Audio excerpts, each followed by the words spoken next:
Well, when I read it, I didn't actually think of it as sci-fi. I think the parameters of sci-fi have been so blown open. You know, we're not just in space anymore. It's anything that defies imagination or steps outside of the box of hospital cop show. I thought of it more as a graphic novel kind of feel to it. It felt more like a drama than sci-fi. I'm offering you a chance to explore a world that you've been trying to understand on your own, with very little success. Well, my character, Helen Magnus, runs a sanctuary for abnormal creatures. And that can be anything from true monsters as we would define them to people who have genetic mutations or people who have been exposed to certain chemicals or radiation or whatever who have, as a result of that, morphed into something that, you know, is considered not normal. I was about to gather some fluid samples. Care to assist? I'd love to, but I better get back to my office and get the whole head shrinking operation up and running. She has recruited my character, Will Zimmerman, to come in and work with these sentient beings because Will Zimmerman is a psychiatrist. So that's the premise of the show. For Will, it's that up the roller coaster, right? When you don't really know, like, you know something's gonna happen, but you don't really know what. Hey! Hey, wait a second! Whoa, hey!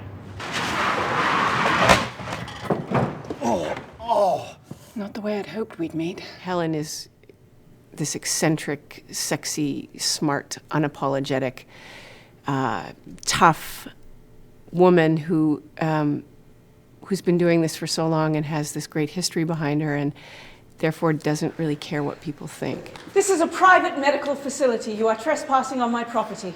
Ashley? It'll get messy. She has this amazing daughter who is this kick-ass babe. The backstory between her and her daughter goes back way in history. The relationship between mother and daughter is obviously a very special one because of their work. They face death every day, almost, and have to deal with that together. So there's a strength and a trust in that relationship. Ashley's never had a life outside of the sanctuary. Ashley's never gone to a normal school or had classmates that, you know, go home and braid their hair and bake cookies. Ashley is driven by a killer instinct. She's very hot-headed and at times a little bit irrational, I think.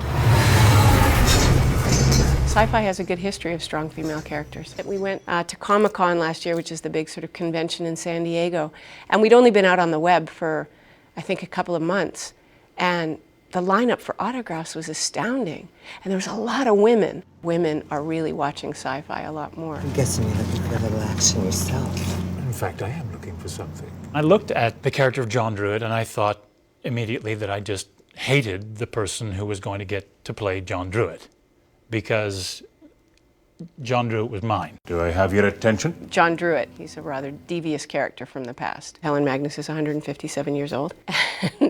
She's from Victorian England, had a very interesting boyfriend, got pregnant by him, froze the embryo, hence Ashley comes along 100 years later. They're still trying to figure out who Jack the Ripper was, and one of the main suspects is Montague John Druitt. I got a thing for the Bretts. Very kind of you. John Druitt is who he is. He just has perhaps a few more gifts than the average John. We gave them the choice to be free. What they do next is up to them. It's a very intelligent audience, so we're trying to make an intelligent show to, you know, to do justice to our audience. Make your choice! We're not worthy, we're not worthy.